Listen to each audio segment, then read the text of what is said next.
Good morning. Good morning. Hello. I am solo today because Heather is still on her birthday trip. She'll be back tomorrow where we can answer lots of questions as we have been doing on Wednesdays recently. But today it's just me, and it's kind of a big day because of the news this morning. Do you guys catch it? We have to talk about the new Disney CEO that was just announced. And the reason why it's important to a lot of us. So let's talk about Josh tomorrow because he is the new Disney CEO as of this March. The Yeah, there we go. Let's share him big, not me big. All right, so Josh tomorrow has been named the new Disney CEO who is going to take over for Bob Iger. Bob Iger has been the CEO at Disney for a very long time. He retired and then came back to rescue the company from a CEO that wasn't very popular. And it was only temporary. His contract is through the end of this year, and they just named a new CEO to take his place starting March. And then he will stay on as like an advisor through the end of the year, which is nice. I don't know that the previous transition was that lengthy or that smooth, so I'm glad that they have this built in. But you might wonder, why are people like me so excited about Josh D'Amaro being named the new CEO of Disney? And that's because his entire career has been through the parks. And he's been pretty popular with parks people because of the changes that he has tried to make. There's obviously negatives, and we can't ignore the fact that the a la carte nickel and diming that we've been feeling the last few years is also with him in the leadership position. But he has tried to improve some things over the years, which has been really nice. He started with Adventures by Disney, and then he became president of Disneyland. Then he was president of Disney World. And then ever since 2020, he has been over the experiences umbrella, which includes the parks, the resorts, the cruises, and also includes consumer products. So his most recent role has been a really big one over a large part of the company, a large part of the company that's been very profitable.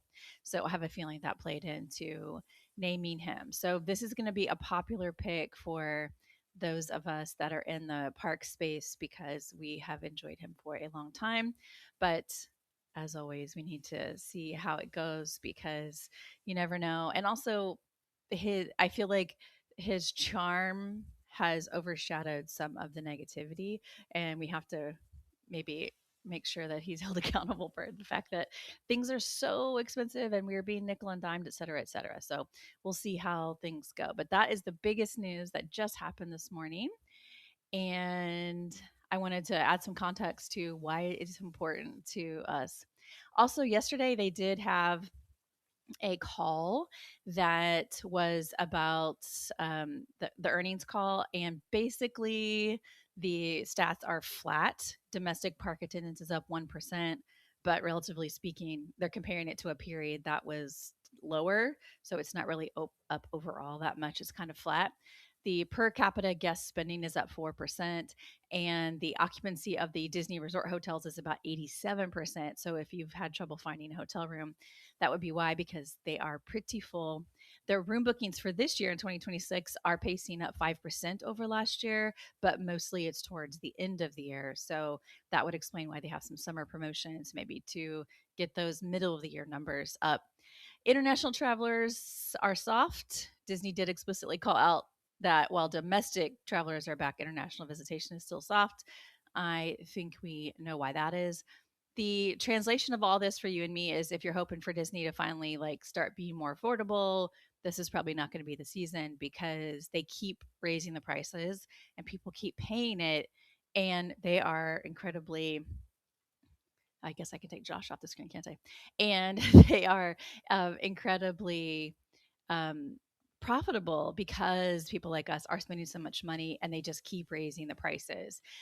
A small example of this is like the Halloween party, which I remember being $70, and now it can be like $170.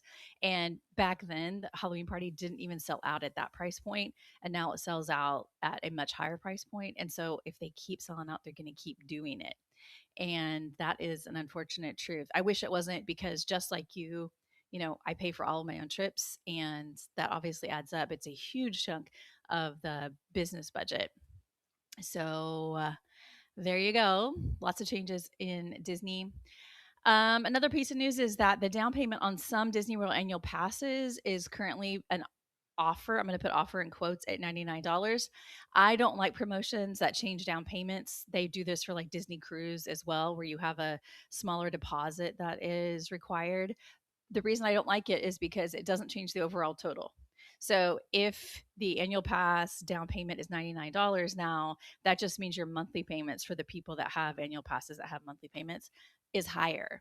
So it's just deferring the cost, but overall Disney still gets the same amount of money. So I don't like it when they frame it as an offer, because they still get the same amount. You still pay the same amount. It's just on a different timeline. So that is an option though, if you're interested. For those of us that live outside of Florida and only can get one annual pass, it doesn't matter because we have to pay the whole big amount all at one time.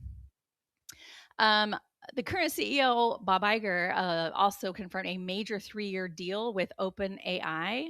Sora is the company name, and they are working on tools that will allow Disney Plus subscribers to create their own short form AI videos using Disney characters.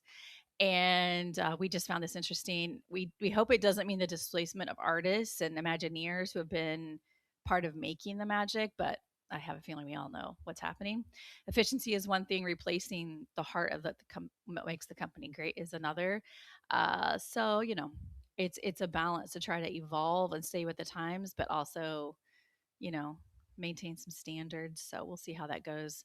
I am a little bit surprised that they allowed this, but anyway, that was announced yesterday. Is that it for the news? I think it might be. I think it might be. I'm just making sure I covered all my bases. I did want to talk about something that is related to Animal Kingdom. So, Sunday was the last day that Animal Kingdom was open, as many of you know, and they already updated the map in the Disney World app, so it's just a bunch of green space now, and that will become Tropical Americas next year.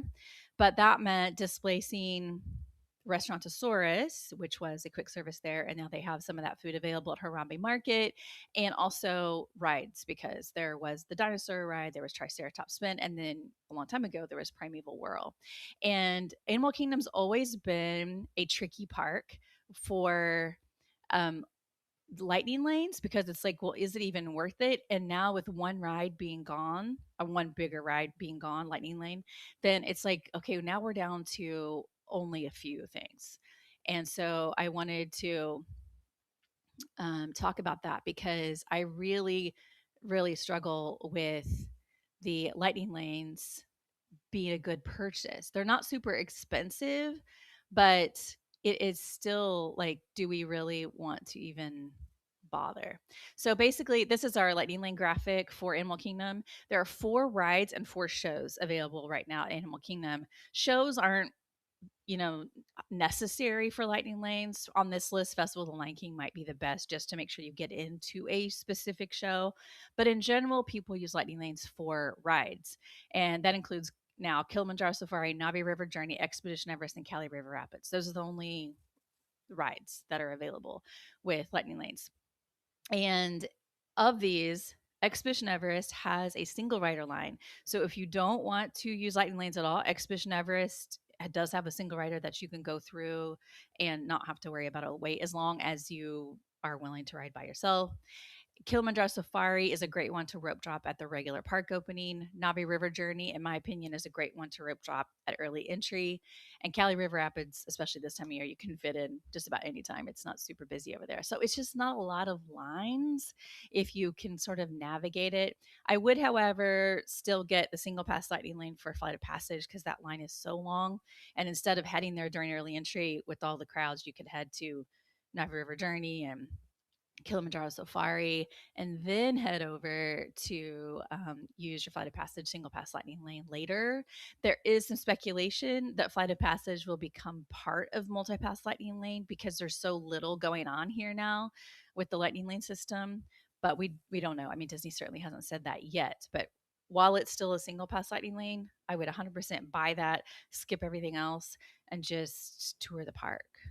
So anyway, Animal Kingdom is going through a lot of changes right now. We're excited about the future, but as we know from years of watching the things happen in the parks, this in between is always difficult. Like Epcot for so many years had walls everywhere you go. There's just walls, and now the walls are down. And then before that, it was Hollywood Studios while they were constructing Galaxy's Edge. And just the in between is difficult. Magic Kingdom is going through its own right now with the building of the new Cars attractions and then the Villains Land and all that kind of stuff. So this is just where we're at. And someday it's going to be great. Right now, you might be able to skip the lightning lanes at Animal Kingdom. Okay. I'm kind of buzzing through this because there isn't a ton to talk about today. And without Heather here, I talk really fast, just trying to get through stuff. But we do have some comments. Um, so let's talk about this. This is Ingrid, and she says, I think it's worth it for a park hopper, obviously, or for making it a half day and let the lightning lane stack up to move through the park quickly. Yeah, 100%. I totally see that as well. But for people that are trying to save money,